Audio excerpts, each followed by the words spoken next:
নির্জন কক্ষে এক দরবেশ বসবাস করতেন। সেই কক্ষে একটা ইঁদুর এসে বাচ্চা প্রসব করল। পরে দরবেশকে দেখতে পেয়ে সব কয়টি পালিয়ে গেল, কিন্তু একটি ইঁদুরের বাচ্চা সেখানে রয়ে গেল। দরবেশের দয়া হলো, তিনি বাচ্চাটিকে দুধ ইত্যাদি খাবার দিয়ে বড় করতে লাগলেন। একদিন দেখলেন বাচ্চাটি মন ভার করে বসে আছে। তিনি তার দুঃখের কারণ জিজ্ঞেস করলেন। বাচ্চাটি বলল, আজ একটা বিরাট ইঁদুর আমাকে তাড়া করেছিল। আজ কোনো রকমে প্রাণ বাঁচিয়েছি, কিন্তু একদিন সে আমার উপর জয়ী হবে এবং আমার প্রাণ বধ করবে, তাই আমার মন খারাপ। বুজুর্গ বললেন, তাহলে আমি এখন তোর জন্য কি করতে পারি? সে বলল, আমাকে বিড়াল বানিয়ে দিন। আল্লাহর ওলি তখন আল্লাহ পাকের দরবারে দোয়া করলেন এবং তার শরীরে হাত বোলালেন। সঙ্গে সঙ্গে সে একটি বিড়ালে পরিণত হয়ে গেল। বেশ কয়েকদিন কেটে গেল। একদিন দরবেশ দেখলেন বিড়ালটি মন খারাপ করে বসে আছে, ঠিক আগের মতো। তিনি এবারও কাছে গিয়ে কি হয়েছে জানতে চাইলে বিড়ালটি বলল, আজ মহল্লার গলিতে গিয়েছিলাম, এক কুকুর আমাকে তাড়া করেছিল। বড় কষ্ট করে প্রাণ বাঁচিয়ে এসেছি, কিন্তু এইভাবে কতদিন আর বাঁচতে পারবো, তাই আমি চিন্তিত অবস্থায় মন খারাপ করে বসে আছি। দরবেশ বললেন, তাহলে তুই এখন কি চাস? বিড়াল বলল, আমাকে কুকুর বানিয়ে দিন। আল্লাহর ওলি এবারও আল্লাহ পাকের দরবারে দোয়া করলেন এবং বিড়ালের গায়ে হাত বোলালেন। অমনি বিড়ালটা কুকুর হয়ে গেল। এভাবে আরো 5-7 দিন কেটে গেল। এরপর দেখা গেল আবারও আগের মতোই কুকুরটি মন খারাপ করে বসে আছে। আবার দরবেশ আগের মতো জিজ্ঞেস করলো, কিরে, তোর মন খারাপ কেন? কুকুরটি বলল, আজ আমি জঙ্গলে গিয়েছিলাম, সেখানে একটি নেকড়ে আমার উপর হামলা করেছিল। একথা শুনে আল্লাহর ওলি বললেন, তাহলে তো এখন কি চাস? সে বলল, আমাকে নেকড়ে বানিয়ে দিন। বুজুর্গ তার জন্য এবারও দোয়া করলেন এবং শরীরে হাত বোলালেন, আর অমনি কুকুরটি নেকড়েতে পরিণত হয়ে গেল। বেশ কয়েকদিন সে ভালো মনেই কাটিয়ে দিল। কয়েকদিন পর আবার সে আগের মতোই মন খারাপ করে বসে আছে। বুজুর্গ এবারও জিজ্ঞেস করলেন, কিরে, তোর মন খারাপ হওয়ার কারণ কি? সে বলল, আমি জঙ্গলে গিয়েছিলাম, সেখানে একটি বাঘ আমাকে ফেরে খাওয়ার জন্য তাড়া করেছিল। বুজুর্গ বলল, এখন তবে তুই কি চাস?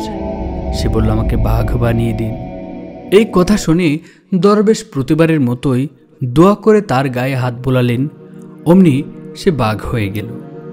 বাঘ হয়ে সে মনের আনন্দে জঙ্গলে গেল।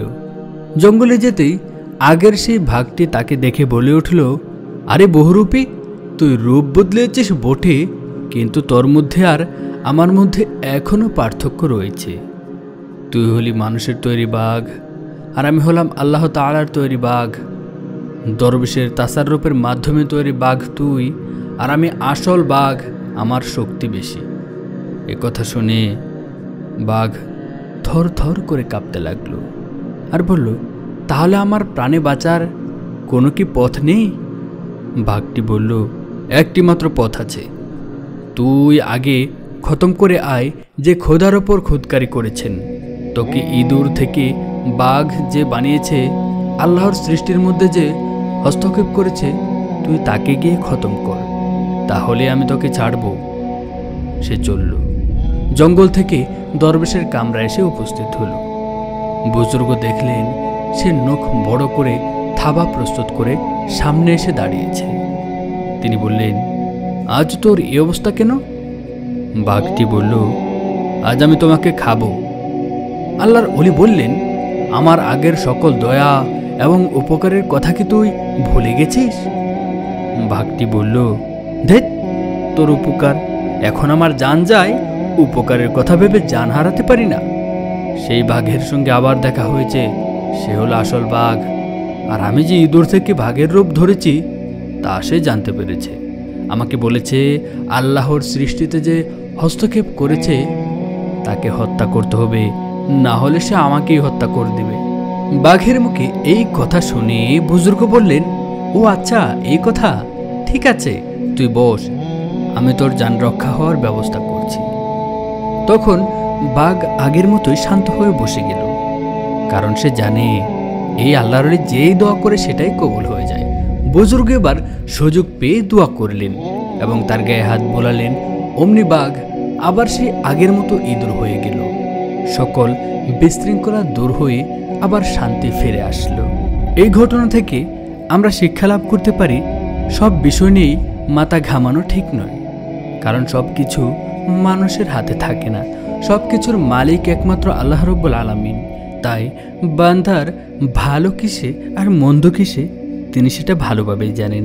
আমাদের যেসব বিষয়ে ভালো হবে সেগুলি আল্লাহ অবশ্যই দান করবেন, আর খারাপ বিষয় অবশ্যই আমাদের থেকে দূরেই রাখবেন। তো বন্ধুরা, সবাই অনেক ভালো থাকুন। আর এই গল্পটা কেমন লাগলো কমেন্ট বক্সে চাইলে জানাতে পারেন। আর চ্যানেলে আরও ভিডিও আছে, সেগুলি দেখার আমন্ত্রণ রইল। আজকের মতো বিদায় নিচ্ছি। সবাই অনেক ভালো থাকুন। খোদা হাফেজ।